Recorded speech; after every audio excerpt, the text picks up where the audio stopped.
ago, in the wide, golden savanna of Nagol, there was a village where the people spoke not just with words, but with the rhythmic beat of drums. These drums carried messages over hills and across rivers. They called warriors home from battle, announced joyous weddings, and mourned the passing of loved ones. The villagers of Angolo held a deep belief. Inside every drum lived the spirit of an ancestor. So, when a drum was played, it was the ancestors themselves who were speaking. But among all the drums, one was never, ever touched. It was the largest drum ever made, a magnificent creation carved from the trunk of an ancient baobab tree and wrapped with the skin of a lion. They called it Ngoma Yawazi, the drum of the ancestors. It rested in a sacred grove just beyond the river, hidden beneath a canopy of tall trees and thick, twisting vines. The elders warned everyone, their voices low and serious. He who beats the forbidden drum shall awaken what sleeps beneath the earth. In that same village lived a boy named Kido, a boy whose curiosity was as vast and endless as the sky above. He wanted to know everything: why the sun burned so bright, how the birds could soar so high, and most of all, why the sacred drum was forbidden. Every time the elders shared stories about Ngoma Yawazi, Kido's eyes would sparkle with an insatiable wonder. One night, as the moon hung full and silver over the silent land, Kido could no longer contain his curiosity. The village was deep in sleep. The fires had burned down to glowing embers, and the only sound was the soft chirping of crickets. Quietly, he slipped out of his hut and made his way toward the sacred grove. The wind seemed to whisper through the tall grass, a gentle warning to turn back. But Kido pressed on, his heart thumping louder and louder with every determined step. When he finally reached the grove, he saw it, the great drum, resting majestically under the ancient baobab.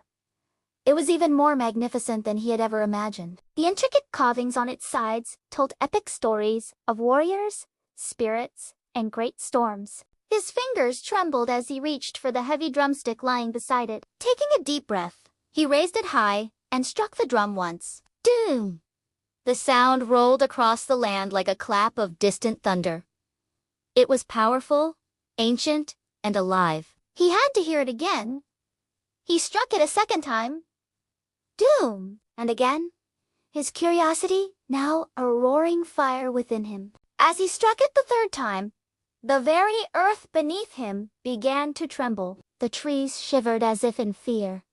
The wind howled like a hungry wolf, and from the deepest shadows, a figure began to rise. It was tall and broad as a mountain, its skin as rough and textured as bark, and its eyes glowed like 1,000 fireflies. It was the spirit of the baobab, awakened from its long, deep slumber. Child of men, the spirit rumbled, its voice deep and filled with sorrow.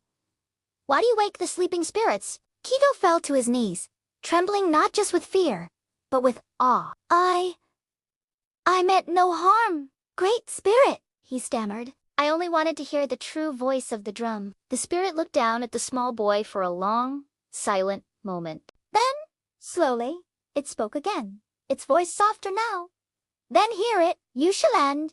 You will learn its truth. The spirit raised its hand, and a powerful wind swirled around them. In an instant, Kido found himself standing not in the grove, but in another time, a vivid vision of the past. He saw the village of Nagolo, as it once was larger, prouder, filled with fierce warriors and powerful kings. He saw a mighty ruler commanding his people to strike the great drum to summon the ancestors' power. The spirits came, their voices roaring like a storm, warning the king to use the drum only for peace and protection.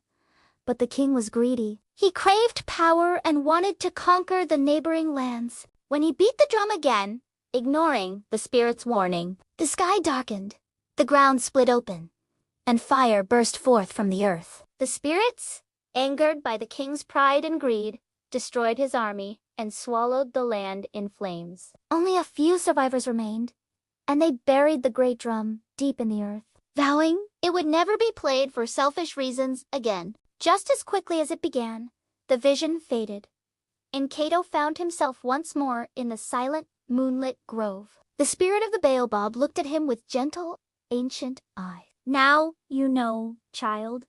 it said softly. Curiosity is a gift, but wisdom is knowing when to listen to silence. Then, the spirit slowly vanished, its glowing eyes fading into the night until only the whisper of the wind through the trees remained. Kito walked back to the village just as the dawn began to paint the sky with shades of gold and orange. He told the elders everything he had seen, and they wept, for the ancestors had finally spoken through him. From that day on, Kito was no longer called the curious boy, but Kito the Wise, the keeper of the drums, sacred story. And even today, they say that when the wind passes through the baobab trees of Nagoya, you can still hear a soft, distant drum beat, doom, doom, doom. As if the ancestors are still speaking, reminding all who listen that curiosity can open many doors. But true wisdom teaches us which ones are meant to stay closed.